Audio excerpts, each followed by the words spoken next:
Halo teman-teman semuanya, semoga tetap sehat. Perkenalkan, nama saya Lisa Rianti Dadiara. Saya dari Universitas Kristen Indonesia Maluku, Fakultas Kesehatan, Program Studi Keperawatan. Teman-teman, di saat ini saya akan menjelaskan sedikit tentang anatomi sistem perkemihan.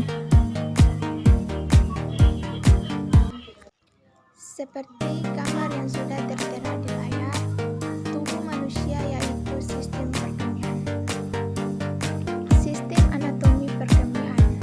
Sistem anatomi perkemihan merupakan organ vital yang berperan ekskresi dan eliminasi sisa hasil metabolisme tubuh dan dalam keseimbangan dan mereabsorpsi air dan substansi terlarut dalam darah serta mengeliminasi setiap substansi yang tidak dibutuhkan tubuh. Yang berikut ginjal. Ginjal adalah organ saluran kemih berbentuk seperti kacang dengan sisi cengkungnya menghadap ke medial, terletak di rongga. Pertama, ginjal terletak sekitar vertebra 12-3. Kedua, ginjal kiri lebih besar dari ginjal kanan dan pada umumnya ginjal pria lebih panjang dari ginjal wanita. 3. Letak ginjal. Keempat, ginjal terletak di sekitar vertebra. Kelima, ginjal kiri lebih besar dari ginjal kanan dan pada umumnya ginjal pria lebih besar daripada ginjal wanita. Terletak ginjal kanan lebih rendah dibanding ginjal kiri karena terdapat lobus hepatis dexter. Berikut ginjal bungkus oleh jaringan ikat kapsularinis yang mengikat pada kelingking ginjal. Dalam setiap ginjal terdapat nefron yang berjumlah jutaan nefron.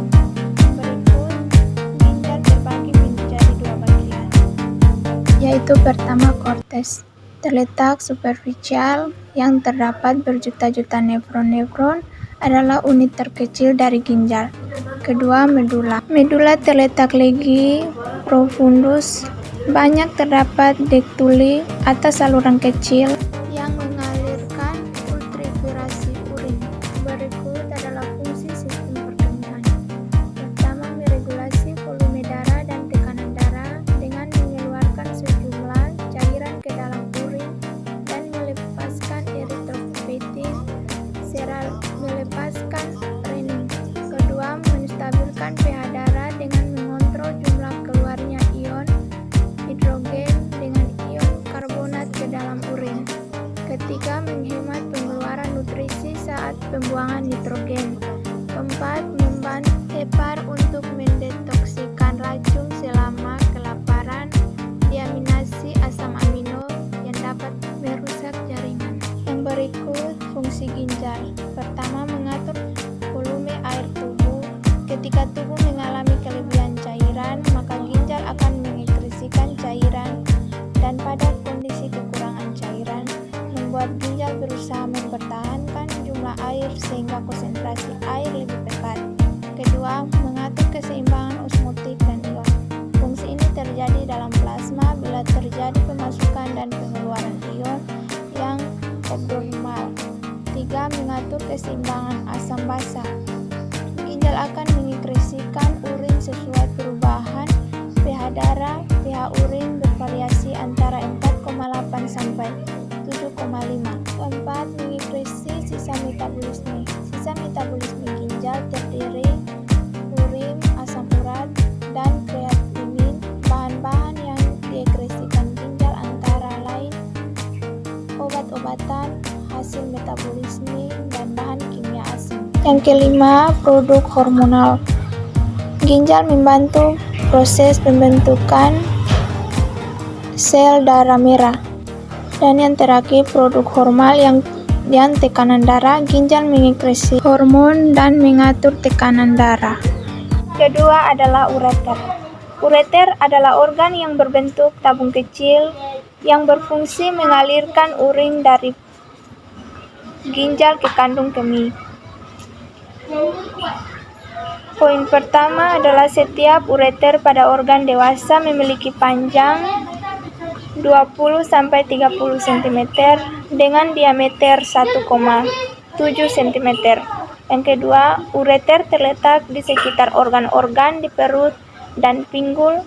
Hal ini membuat organ lainnya seperti radang infeksi dan sambutan. Yang ketiga, lapisan ureter terdiri dari dinding luar jaringan ikat, lapisan tengah, lapisan sebelah dalam. Ketiga adalah kandung kemih. Kandung kemih atau vesika urinaria bladder adalah organ berongga untuk menampung urin, terletak di sebelah anterior tepat di belakang pubis yang dapat dipelapisi dengan perkusi. Saat pemeriksaan fisik, kandung kemih terdiri dari 3 lapisan otot polos yang berfungsi mengosongkan kandung kemih saat urinasi. Untuk yang pertama, dinding kandung kemih terdapat 2 kemih besar, yaitu pertama badan berbentuk ruang yang berdinding otot, kedua leher berbentuk corong. Yang berikut keempat adalah uretra. Uretra merupakan tambung yang mengalurkan urin keluar dari kandungan kemih. Ada 2 sphincter uretra, yaitu yang pertama, sphincter eksterna, ada batas uretra anterior dan posterior yang terdiri dari otot polos yang diatur saraf simpatetik. Yang kedua, sphincter interna terdiri atas otot bergaris yang diatur sistem saraf somatik. Ada perbedaan panjang saluran uretra pria dan wanita. Panjang uretra pria dewasa 23-25 cm yang juga berfungsi sebagai saluran reproduksi, sedangkan uretra wanita antara 3-5.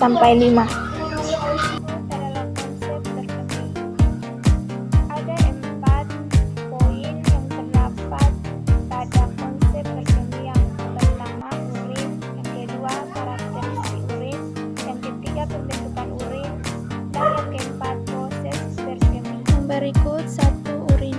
Urin atau air seni adalah produk akhir dari sistem perkemihan, mulai proses filtrasi oleh glomerulus, sekresi dan absorpsi oleh tubulus.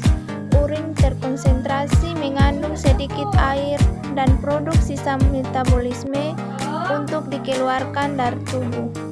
Kedua, karakteristik urin. Urin terdiri atas 95% air yang mengandung zat terlarut, yaitu pertama, zat buang nitrogen, uler dari protein, asam urat dari katabolisme asam nukleat, dan kreatinina fosfat dalam jaringan otot. Kedua, asam kristal berasal dari produk pencernaan seperti sayuran dan buah-buahan. Ketiga, keton berasal dari metabolisme lemak dan unsur pendukung dalam jumlah kecil. Kelima, elektrolit berisi ion natrium, klor, kalium, amonium, sulfat, fosfat, kalsium, dan magnesium. Yang keenam adalah hormon. Hormon katabolik secara normal ada dalam urin. Yang keenam, zat kimia lain berisi jenis toksin, pigmen, vitamin, atau enzim dalam jumlah kecil. Yang ketujuh, konstituen abnormal berisi albumin, glukosa, sel darah merah, dan sejumlah badan keton. Yang ketiga, pembentukan urin.